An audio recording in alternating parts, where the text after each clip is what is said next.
Olá, meus amigos do nono ano, professor Tadeu Fontinelli. Vamos dar continuidade aos movimentos urbanos na Primeira República. Já estudamos a Revolta da Vacina, a Revolta da Chibata e agora vamos estudar o movimento operário na Primeira República, tá certo? Primeiramente, vamos entender o contexto desse movimento operário. Quem são os operários, né? Vamos entender primeiro esse ponto de vista, para depois a gente passar para frente e entender o que foi e o que representou esse movimento operário aqui no Brasil. Contexto: início do século XX. No início do século XX, as fábricas e as indústrias aqui no Brasil ainda eram basicamente do setor primário. Era uma indústria de tecidos, uma indústria de bebidas, uma indústria de manufaturas, né? E as condições de trabalho dos operários, ou seja, dos trabalhadores, eram muito rudimentares. Por quê? Porque não havia uma legislação trabalhista e não havia condições mínimas de trabalho, não havia condições sanitárias de trabalho. As condições de trabalho e vida. A maioria desses operários, eles eram imigrantes, né? Eles eram italianos, eles eram espanhóis, portugueses e representavam 51% dos trabalhadores das fábricas em São Paulo, por exemplo, né? Vamos falar um pouquinho das condições de trabalho. Não havia um salário digno, não havia dano em caso de... Não havia compensação em caso de dano, em caso de algum acidente. Trabalhavam cerca de 16 horas por dia, a jornada de trabalho muito longa. Não havia descanso, né, o descanso semanal que a gente conhece hoje.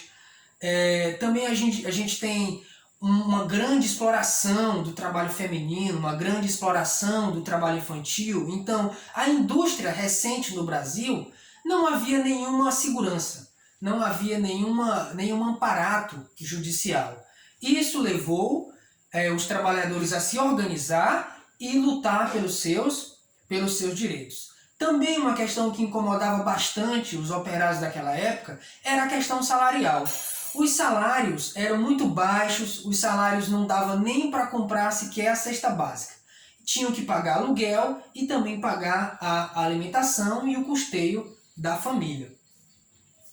Bem, vamos falar agora das ideologias do movimento operário. O que é a ideologia? A ideologia é a base de pensamento para determinada ação, ou seja, o movimento operário brasileiro ele se utilizou de duas ideologias. Quais foram elas? O socialismo e o anarquismo. Vamos falar um pouquinho de uma dessas duas ideologias. O socialismo foi uma doutrina criada pelo Karl Marx e Friedrich Engels, né? Nessa ideologia, o ponto positivo é que o socialismo pregava uma sociedade igualitária, ou seja, uma distribuição de renda igualitária, coisa que o capitalismo não admite, né? Também temos no socialismo, o Estado é controlado pelos trabalhadores, ou seja, no mundo socialista, o Estado não é um representante da burguesia, e sim um representante do proletariado, ou seja, dos trabalhadores, dos operários. E o anarquismo ele é muito parecido com o socialismo. A diferença é que nessa sociedade igualitária não há nenhuma forma de governo.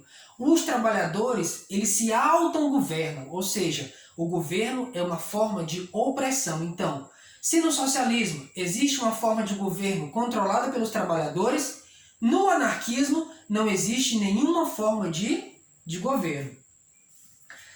Para essas ideias circularem e chegarem a outros operários, foram criados meios de comunicação, jornais. Temos aqui, dentre os jornais mais importantes, o Libertário, que era um jornal de divulgação das ideias anarquistas e socialistas. Temos o Terra Livre e a Voz do Trabalhador. Esses jornais, eles desempenharam funções muito importantes, ou seja, era a partir desses jornais que havia uma organização e a divulgação das ideias socialistas e anarquistas. Devido às condições de trabalho que eu mencionei anteriormente, os trabalhadores se organizaram no primeiro Congresso Operário Brasileiro. Neste primeiro Congresso Operário Brasileiro foi debatido algumas reivindicações. As principais delas eram a jornada de trabalho de 8 horas, porque, como eu falei anteriormente, a jornada de trabalho inicial em uma fábrica era até de 16 horas diárias. Não era 16 horas semanais, nada disso, era 16 horas diárias.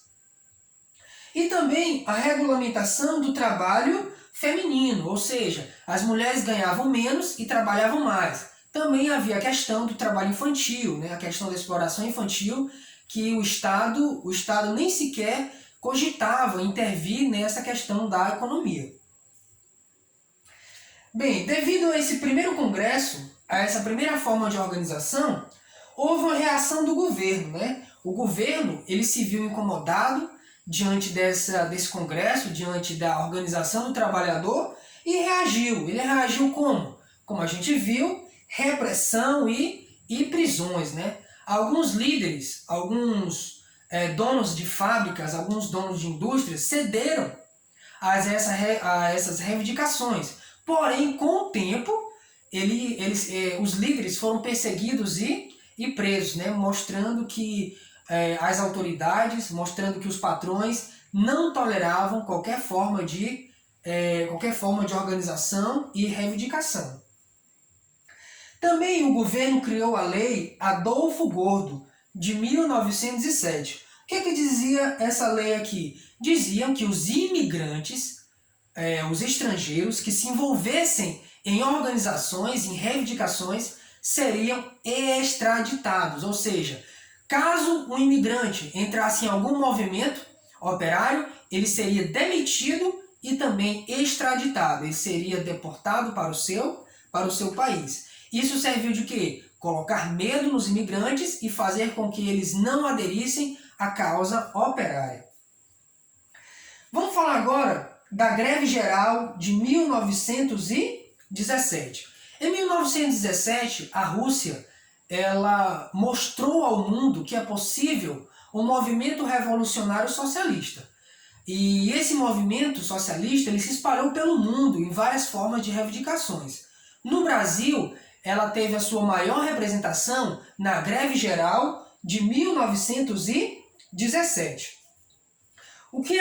Quais eram os grandes objetivos, né, dessa greve geral? Eram as velhas pautas, né? A diminuição da jornada de trabalho, aumento salarial, diminuição dos aluguéis, congelamento dos preços. Foi um grande movimento que teve adesões de outros estados. Olha aqui embaixo, aqui, ó. Rio de Janeiro, Paraíba, Minas Gerais, Rio Grande do Sul. Outros estados aderiram ao movimento e pararam as suas fábricas. Por isso que a gente diz uma greve geral, porque a maioria dos trabalhadores de todo o país pararam e reivindicaram os seus direitos.